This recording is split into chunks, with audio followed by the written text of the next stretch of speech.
You're watching Ketome TV. Knowledge is power. How bad is eating processed meats and drinking alcohol for cancer risk?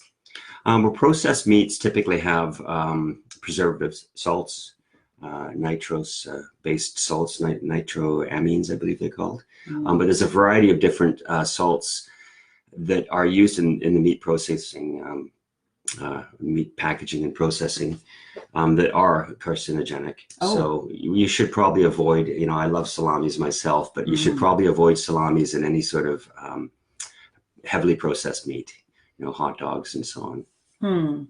So, and now is that just kind of, there's got to be some moderation, is there no? Oh yeah, I mean, there's moderation with everything you can have. You can have small amounts and just have it once or twice a week. But I think the risk increases with the amount you eat, and that's cumulative. All right. So then ideally keep it to a minimum. Yes. The processed meats. And what about alcohol? There was a question about alcohol for cancer. Yeah. So there was a famous French paradox study. And that's French drink a lot of red wine, and as you know, red wine contains resveratrol, which is a plant phytochemical that is purported to have anti-cancer properties. And there's some good preclinical trial data on that. So if you're drinking red wine and it's high in resveratrol, then apparently the risks are less. And I believe alcohol is a bit of a blood thinner too. So if you have a heart condition or something, then a little bit of alcohol a day is supposedly good. But the studies have gone back and forth on that. And now they're saying alcohol is a poison, and it's a sugar too. It gets converted into a sugar. So you want to minimize alcohol. You don't want to drink a lot of it. You mean in general, or like when you have cancer, or? Well, I think it's both. It's the same, whether you have cancer and you're wondering if it's going to return and you want to reduce the risks, or whether you have cancer in your family. Obviously, a little bit of alcohol here and there is not going to harm you, and you have to balance your enjoyment with risk, like everything. You're raising a good point about the information going back and forth. Like you have all this education, the science background, and you've been exploring the literature on cancer for decades.